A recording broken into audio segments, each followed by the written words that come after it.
Why the hell they ain't go check on her? And I'm talking about the girls. No. Hey guys, your girl Victoria back to you with another review. Married at First Sight season 20 episode 16 called One More Chance.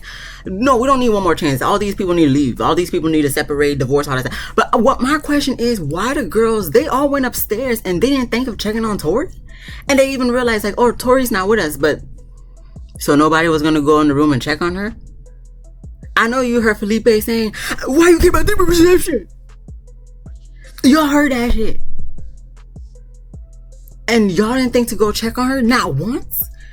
And I don't want to see next episode 17, they going to check on her and shit. Like, no. Y'all was too busy talking about freaking Belle Jolie, and freaking Mecca's bitch ass. When we already know that's not going to work. Like,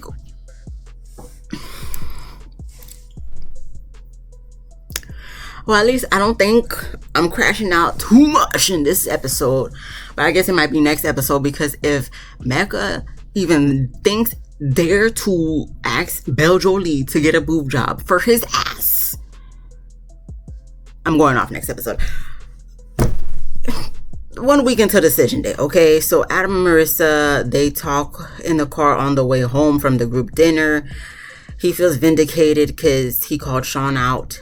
Sean and Nikki also talk in the car. And, you know, she big ups Sean for calling Adam out. Who the fuck cares? We move on to Tori and Felipe. They're talking back at the house or a shared apartment, whatever. He's telling her he wishes she had his back. And she tries to say she stuck up for him last group dinner. When? Because they roll the tapes back and we don't see her, you know, taking up for him. Tori, you did not take up for him. I don't know why you lying. You know you didn't take up for him. So why are we lying about it? You should have just, you know, talked your shit. You should have been like, why would I take up for a guy who blatantly told everybody to my face? Like, I didn't even know that's how you felt. Saying that you like having sex with multiple women and like you love the single life. What is there to have your back about? Like, what did you want me to say in that instance to have your back that you would have appreciated? Because it seemed like you don't remember what you done said, because you might have been under the influence of whatever the hell you was doing. And I can't even say that was alcohol for real. It seemed like it was substances other than liquids, or maybe it was liquids, but not when you drink. I don't know, but sir, hell no. She said, but she's not gonna stick up for him now. Tori, you never stuck up for him. What are we talking about? And then, you know, he said, you know, they need to act like partners. Okay, well, when you start acting like a partner, Felipe, then I could think about acting like a partner. That's what she should have said, but, you know, Tori just calls out his hypocrisy. And yeah, we just move on to Mecca and Belle Jolie, you know, talking back at the house. And, you know, she tells him to give her a break because, like, I guess she got to sit in her feelings, understandably so. And, you know, he keeps trying to poke the bear, but, you know, she just ignores him. And then she tells us in the confessional that, you know, she doesn't have to put up with this. Right, exactly. You don't have to put up with this, so don't put it up with it. Well, like, all y'all pissing me off, because right now I'm not understanding why no one was checking on Tori. Then you got Felipe trying to check on her probably almost an hour later after she done went upstairs. What are we talking about? So then we have Michelle and Cameron eating her baked dry ass Rice Krispies. No, I'm pissed the hell off because she was one of the girls who didn't go check on Tori, and all the girls didn't go check on Tori. So all the girls gonna get a little bit of smoke this episode, this review, this recap. So then we get to Nikki. She doing a video diary about Sean taking jabs at her about her look levels in different states. You know, I guess in New York she would be considered a 10, but in Seattle she's considered a 7. Now, I'm not going to take no jabs at Nikki's looks because she is gorgeous. You know, even in my disdain for how they did not react to check on Tori this episode, you know, I will not be a hater in people's looks because she is gorgeous. Especially for her age, she is doing it. Body, face card, skin card, all that stuff. And I'm pretty sure she smells good too. I would hope and assume. So in this case, I'm not going to say nothing. Nah, Nikki, she fire. She looks good. In any state, Sean. Meanwhile, you, Sean, it doesn't matter what state you're in, you're gonna be in the negatives.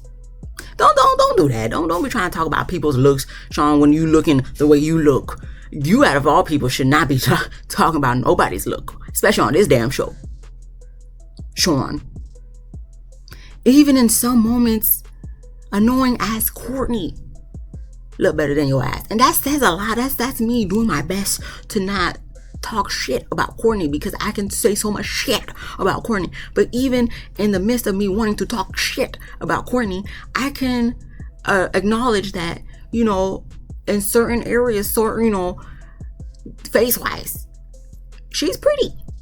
Okay, she's beautiful.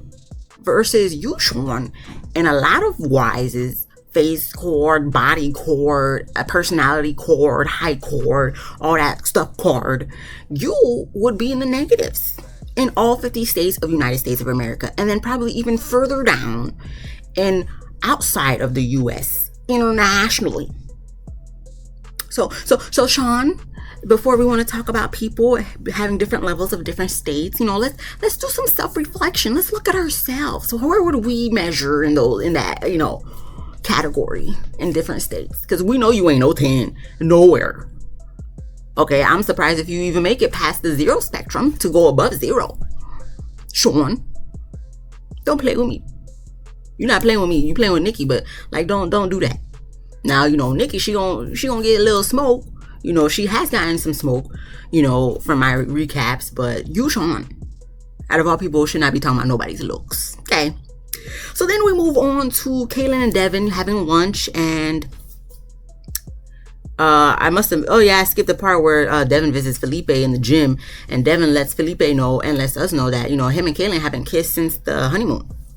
So in the words of Adam, y'all are cooked. So moving on now to Devin and Kaylin having lunch, you know, he talks about physical intimacy, you know, like hugs and kisses, not necessarily sex, even though he would probably appreciate some sex too. But, you know, he's not going to say that because, you know, Kaylin already said it was childish last episode about, you know, people expecting sex before saying yes on decision day or whatever, or that's going to be a no if they don't, you know, pass that threshold, you know.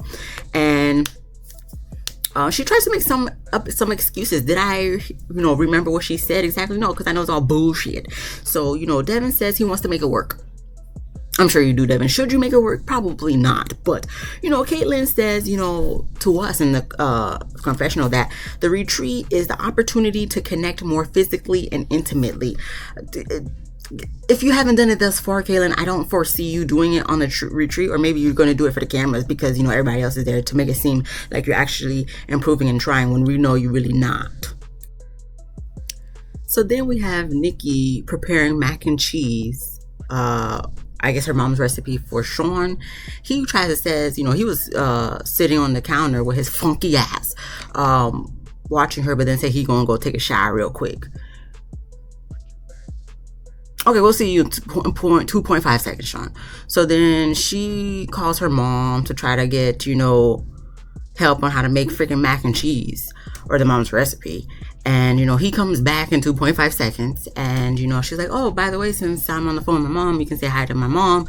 And they agree that they're going to talk later. Now, my thing is, you know, since I'm going to give smoke to all the girls. So, yeah, Nikki, what is this mac and cheese? Because, you know, usually, even though I don't care for you that much, because, you know, I'm still kind of trying to figure out why you even stayed on the show when your reaction to seeing him at the altar was, you know, absurd, you know, but you chose to go through with it anyway. And, you know, you faking the funk to us, but then, you know, doing whatever you do with him behind closed doors. Yuck.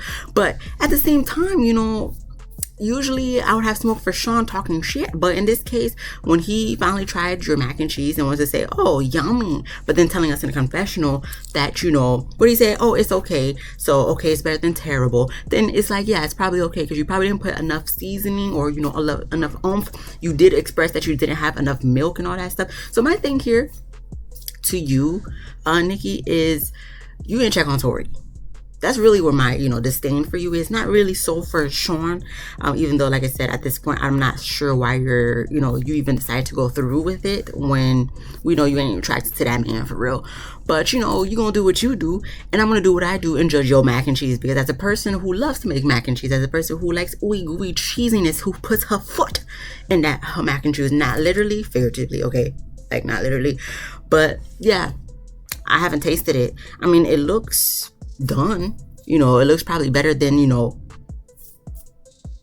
some people's mac and cheese, because some people make horrendous mac and cheese, but it ain't good enough, and to Sean's high ass standards, even though he ain't in no position to have these high ass standards, because look at you. Anyway, then we move on to Belle Jolie and Mecca. So they're going out to the jacuzzi, and I'm assuming they've been in that jacuzzi for like 5 hours, because when they first get in, it's like daylight outside. It's like maybe mid to late afternoon, and by the time the scene ends, it's dark. Okay, so she still hasn't forgiven him yet for saying what he done said at the group dinner, and they do talk about it a little bit, or maybe a lot of it, I guess, and he didn't realize exactly what he done said until she reminds him. He tries to make it seem like, no, that's not what I said. I said it in a different wording. Doesn't matter. You still said this whole synopsis of what you said, and that wasn't cool. But I guess, especially the way he did say it, because they did roll back the tape to prove Belle Jolie right, he realizes like, oh, that's like really bad. And then like he apologizes, and this is is it the first time? I don't remember necessarily, but I would say this is the first time I can acknowledge seeing it, that it seems like he be zoned out. I mean, I have seen him zoned out before, but this is the first time like where he seems so zoned out that he doesn't like even realize like that Belle's talking to him. So I don't know if that's him being in his head of like thinking about it or trying to remember back to that night or whatever the case is. But either way, like, bro, be engaged in the conversation. Be engaged in what your wife is saying. Like, all that. Like, you looking like you high as fuck and you can't, have a regular conversation. Like, sir, get it the fuck together. So, like I said, he apologizes and says that he's disappointed in himself. And, Belle Jolie tells us that, it's a roadblock. And, at the end of the day, she has to look out for herself. I wish you would have been looking out for yourself since day one, Belle Jolie, when you seen that you were so gun-ho for him and he wasn't showing no gun-ho for you from day one. And didn't you say that was one of your main problems in the beginning of this whole experiment, whatever experience crap to begin with? So, like, I don't understand where a lot of y'all be saying, oh, I know you can identify your problem, but you don't ever try to rectify or resolve your problem until it's too late. And by this point, it's like, because especially we're going to see you talking about later on that you still like him. Why? He don't like you? Anyway, so then we move on to the couples packing up for the couples retreat, the couples traveling to the couples retreat. We don't see all of them driving, probably because it was uneventful, but we do see that Devin is driving. And then we see Tori driving, and I'm very confused as to why Tori is driving and not Felipe driving. Is there something wrong with his license? Does he have a DUI that, he can't be driving right now because it's suspended? Like, what is going on? I'm very concerned and confused why he's not driving. I don't give a fuck if it's her car. Like, does he not have a car? Like, I'm like, why is he not driving? Like, I understand it don't matter who drive and all that stuff. The girls could drive too, which is very true. Sometimes I do drive. However, when it comes to whether I'd rather it be me driving or him driving, yeah, I'd rather it be him driving. Let me be the passenger princess. I don't mind feeding you snacks or food, giving you a sip of your drink. If you want me to get something in the back seat, of course I could, go over, get something in the back seat. Like, I'll be the best passenger princess you ever had. I just don't want to drive. And like, I don't know. I mean, I feel like back in the day, like in my college days and stuff, like I didn't mind driving. I think that's because like that's around the time when I got my first car. But it's like, after like always being the designated person in the friend group to always have to drive, because I was the one who wasn't getting piss poor drunk And, I was sometimes the main / only one with a car that was available to hang out. So, of course, I ended up being the person picking everybody up and dropping everybody off. So it's like after doing all those driving, and then now to the point where I live now is like 30 to 45 minutes from work to and from. So that's like an hour to hour and a half commute a day, 5 days a week. Yeah, so, sometimes a lot of the times, if I don't have to, I don't want to drive.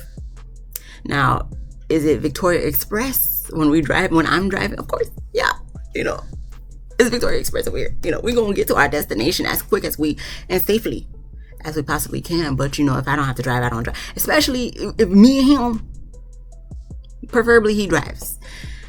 Even though I feel like I drive better, but I'm not going to say shit because I'm not driving. So for them, because we talking about these people, not me. Okay, I don't understand why Felipe not driving. Let's put some clarification there, even though they're not gonna give us no clarification. But yeah, something goes on with the car, and all he's doing is trying to just rub her thigh. Like, she's like, I could fix a car. That doesn't mean I want to. And pretty much she's saying Felipe is useless. Yeah, and I'm just kind of like, maybe he don't know how to fix it, and does that make him less of a man? I wouldn't say it does. Me personally, it would be helpful if he did know, but I mean, if there's an actual like mechanical, something wrong with the car, not just like a flat tire, then at the end of the day, I'm not going to fault him for not knowing. He's not a mechanic.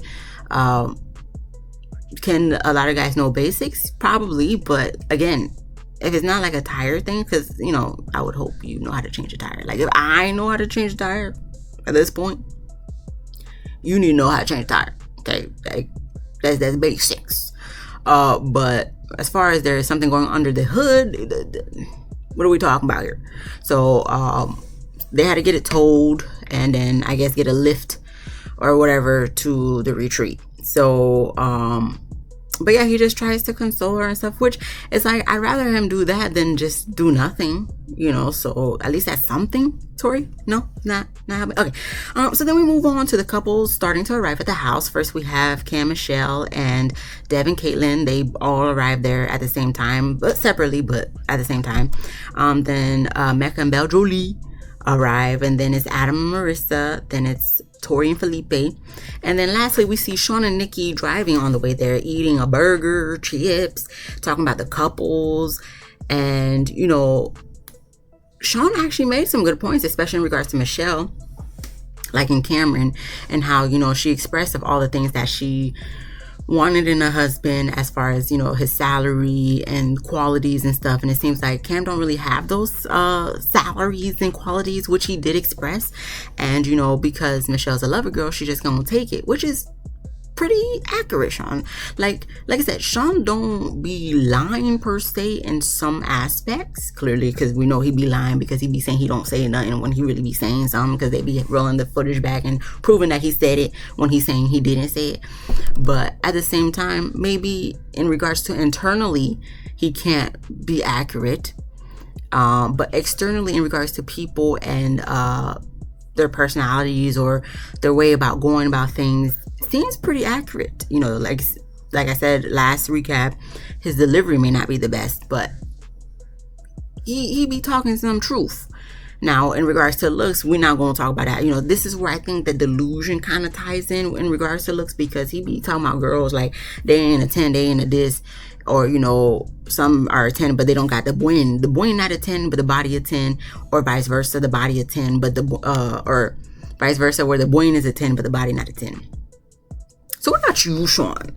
Because I feel like you're buen and your body not 10. So how is a non-tenor going to make comments about someone who, Sean, is not making sense to me. It's not making no sense, Sean. That's absurd. That's diabolical. That's because my thing is like, you must think you a 10. You must think you a high value man, don't you? Yeah. But Sean, you ain't. You not. Maybe to someone, But I feel like a majority of women don't think so. But maybe a couple men do. Anyway, because like don't do that, Sean. Don't. They arrive anyways to the retreat, and we see the couples, like, you know, they already choose their bedrooms and stuff, and they left the worst ones which was like 3 queen size. It looked like bunk beds for Nikki and Sean, because that was the last room available. And you know, Nikki didn't like the room, understandably so. But at least I guess from what Sean said is the biggest room, I guess, yeah, because it's bunk rooms, whatever. But we see Kaitlyn talking to us about, you know, thinking about giving Devin the green light. And, you know, she's, you know, even though she's not the biggest on initiation, but, you know, she is trying to showcase that she can do a little bit more physical touch. But I'm like, I'm not going to really take this as really effort, Kaitlyn, because, of course, you're in front of all the other couples now and with the camera. So that's like a double whammy. So it's like, you got to try to make it seem like you actually like the person that you're with, even though probably you really don't, as we find out from this game that they about to play in a few minutes. But my thing is, like, you're telling us this, like, you're thinking about giving him the green light. And at first I was like, okay, maybe more physical touch, because we see her doing more physical touch. But then it seemed like she was insinuating, like, or implying in regards to sexually, you know, giving the green light. But I'm just like, it's not giving that you really want to have sex with him, though. It seems like you're just, not that you're necessarily, like, forcefully, like, pressured into doing it, but kind of maybe psychologically because of what everybody else said. Now you're in your head thinking like, oh, okay, I guess I might have to give him some cooch, you know, to try to connect, you know, and all that stuff. But you know, you literally called them childish last episode for expecting or thinking like, oh, they're not going to make it work unless they have sex before decision day. If that's not the way you feel, Kaitlyn, that's fine. But the thing we're kind of just talking about is you need to just show more effort, and you have yet to do that for real. So deciding last second or last minute, like, oh, on this retreat, you probably gonna let him hit.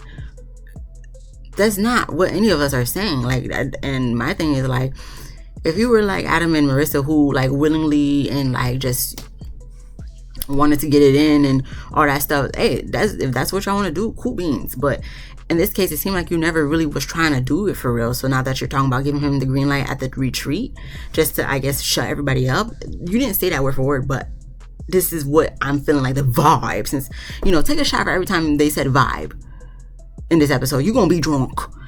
But it's just like, I hope you're not doing this because you feel like you have to in order to prove that you want it to work. No, just show more effort in actually engaging with your husband on and off camera, with and without others. Like, simple as that. You just going to the extreme at this point.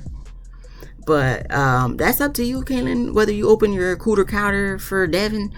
I personally feel like at this point, at where you guys are, you shouldn't do it. But you know, maybe a nice makeout sesh. Because, you know, if putting your legs on his legs on the couch got him to be geeked out last episode or a couple episodes ago, imagine what a makeout session would do. I'm just saying, you don't got to go to third base. First/1.5 base is cool too. But anyway, we move on then to Sean letting everybody know that, you know, he's only going to be there for that night because of the fact that, you know, his mom is turning 72. So he's going to fly out to New York to spend her birthday with her. And then he pulls Adam outside to, you know, apologize for the way he came at him at the group dinner. So, you know, Adam appreciates it and accepts it. Accepts the apology and they dap it up. So then everybody plays Most Likely. So I wrote down all the questions that they went over and what it seemed like everybody says and what I said. Okay, so first question is, who's most likely to flirt with the waiter while their partner is right there? So everybody, including me, said Felipe. Most likely to hook up in a public place. Most people said Felipe, I think, but I said Adam, because Adam seems like the type, from the way him and Marissa been like making out every fucking where. It don't look like they're far off from actually just fucking right then and there. So I said Adam. We then move on to most likely to self-sabotage the relationship. Me and everybody else said Mecca. then we get to most likely to get the ick in their marriage. So they said Kaitlyn, and at first I was just like, I was gonna say Nikki, but then thinking about it, like actually, putting it into perspective, I'm like, okay, not that it would full blown be Kaitlyn, but I will say that, in the beginning, I would say Nikki for sure.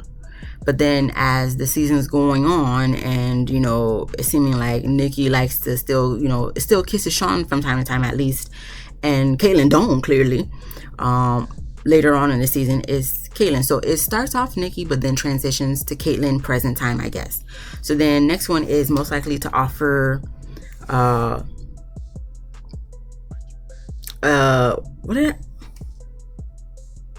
guess a swap. I don't know. My notes didn't say. Anyway, I guess most likely to offer, to do a partner swap.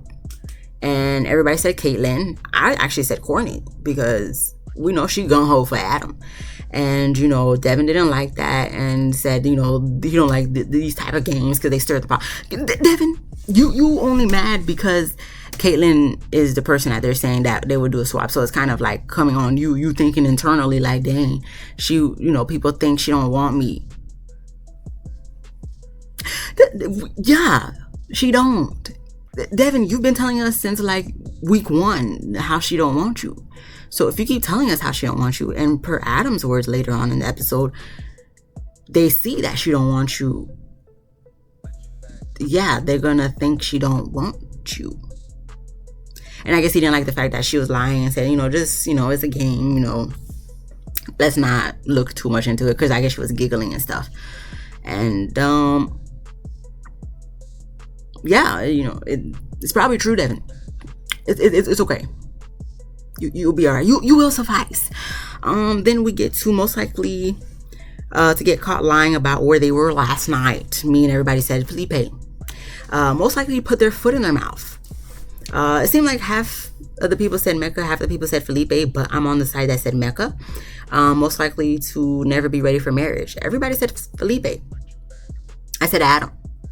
Because we see how rigid he is, and if a girl knows what's best for her, don't do it. Not with him at this mindset and at this point. Nah, don't do it, fam. Don't get with a nigga like Adam, or don't get with him thinking it's gonna be a great marriage. Just be with him for a good time, not a long time. If nothing else, okay. Then we get to most likely to send nudes to the wrong person. Me and everybody said Felipe, and Felipe wins.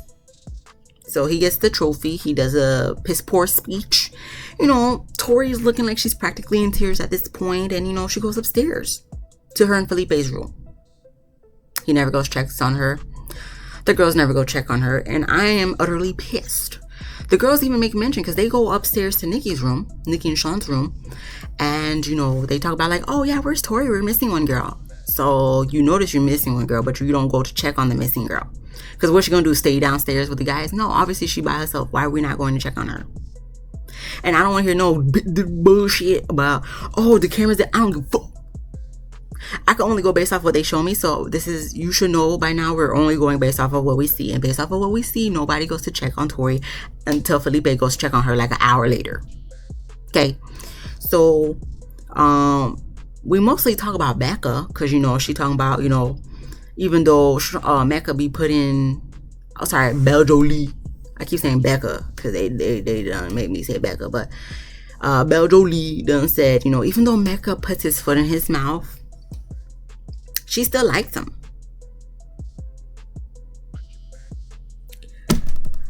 I don't know how many times I gotta get this girl to realize, like, bro, stop doing this, bro. Stop. For him, stop doing this, Belle.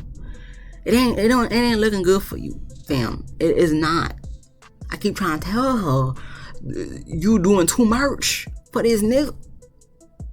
Big upping him, like big talking him. For what? Because meanwhile downstairs, the guy's talking. Okay, Mecca was asked, are you his dream girl? Mecca has never answered no question as quick as he answered this question the whole motherfucking season. And he said no. So then, the guys, mostly Adam, trying to figure out, like, well, why? What's wrong? And he says, she's not his type physically. Adam's like, okay, is it a race thing or whatever? He's like, no, it's not a race. There's no preference on race. It's just body, like physically. Because physically, he likes thicker women. So then Adam makes mention about, boob job. And then, Mecca's just like, and then he's like, I guess, but like, I don't think she would be open to that. I'm like, I'm not, Adam's like, have you asked her? Have you talked to her about it? And then Mecca's like, no, like, I'm afraid to ever ask her that type of question. And I'm just like, why is this a fucking conversation? Like, y'all are perfect gifts from God. I mean, maybe to y'all mamas. Well, sorry, I wasn't really even trying to go there. I promise you I was not trying to go there. But since I said it, we're going to have to call a spade a spade. I'm going to have to stand 10 toes down. And this is not no shade to Mecca and what he done went through, because I'm pretty sure that is a triggering and traumatic experience for him, especially seeing how he's acting here. But it's just like, with the self-sabotageness, with the foot in the mouth, and down talking Belle Jolie like you're 10 out of 10 the best there is, talking about you don't know if she's pretty enough for you. Who are you? How the fuck you looking like, sir, please. A lot of people, when they be saying this type of shit, it's just like, you better think you the best looking nigga on earth for you to ever be talking about anybody who even thinks of giving your ass a chance, making it seem like, you're the prize. And Mecca, that is the furthest thing from the motherfucking truth. The furthest thing from the motherfucking truth. Ain't none of y'all motherfuckers is the prize. The only one who may possibly be a prize of the guys here is Devin, really. Even Devin, I sometimes be looking at him sideways, because I'm just like, Devin, what are we doing for real? Like, why are we giving her all these motherfucking chances? So, yeah. My thing is, and I didn't write it down, but just thinking of Mecca and, like, him always wanting or assuming or thinking that he does wrong, or he's always getting like reprimanded for doing wrong, is like, I don't know, is this a kink for you to like where you do it like on purpose so she could get mad at you? Like, are you so comfortable in that chaotic, toxic position of always being in the wrong that you purposely put your foot in your mouth to get her to be upset with you? Which to me, I'm just like, bro, grow the fuck up. Just like Cameron said, grow the fuck up. Because even Cameron was just like, all that stuff gets older. Like, Cameron even tells us in the confessional, like, he usually doesn't like to hang out with these type of guys because, it just shows their immaturity and all that stuff. And, Cameron tries to tell him, like, all that stuff is going to get old. And then, Mecca wants to be like, I'm young, I like what I like. And he's like, is Michelle your dream girl? And then Cameron's like, yeah. And then Mecca was trying to say, like, even though this is this, that, Cameron's like, yeah. Because here's the thing, Mecca, what you still lack to understand. Cameron knows Michelle's out of his motherfucking league. We know Michelle's out of his motherfucking league. I think Michelle knows she's out of his motherfucking league, but she, in Sean's words, so gun-ho to be, hopeless romantic that, she gonna take it, but she out of his league, point blank, period, poo. So because he knows she's out of his league, he ain't gonna ruin a good thing that, the experts done for him, which is something you should also realize, Mecca, because even though he tries to clean it up and says that, Belle Jolie can be his dream girl because, her personality and stuff surpasses the physical, and he tries to focus and stare at the things he is attracted to versus the things he's not attracted to. You're fucking disgusting. And in the sense of, like, the way you're framing it is like you can't look at the fact that she's not thicker, but she looks at your nails every day. She looks at your unkempt hair every day. Even though it seems like you finally got your hair done for this couple's retreat. She looks at those bedazzled teeth every fucking day. Like, stop making it seem like she's an ugly duckling. Like, you are so disrespectful. So disrespectful. But you do this on purpose, right? You self-sabotage on purpose, right? Because even when the producer was asking him in the confessional, he was just like, and I'm like, sir, pick your face up. Be engaged in what you're talking about. Like, what are we doing? Are you under the influence too? Probably. But yeah, this whole conversation and Adam kind of coaxing it to try to like make Mecca dig a deeper hole. Like, Adam, stop. He already does that enough for himself, but it's like, you love the drama of it all, low key, high key. That it's like you got to keep making him like go further than he needs to go. But oh boy, I just hope you don't talk to Becca, Belgial Lee, damn it, about a boob job. He better not. He better not. But Devin, in regards to Caitlyn, he tries to take up for her, saying that, you know, she hates the camera and the limelight. Why the fuck she on the show then, Devin?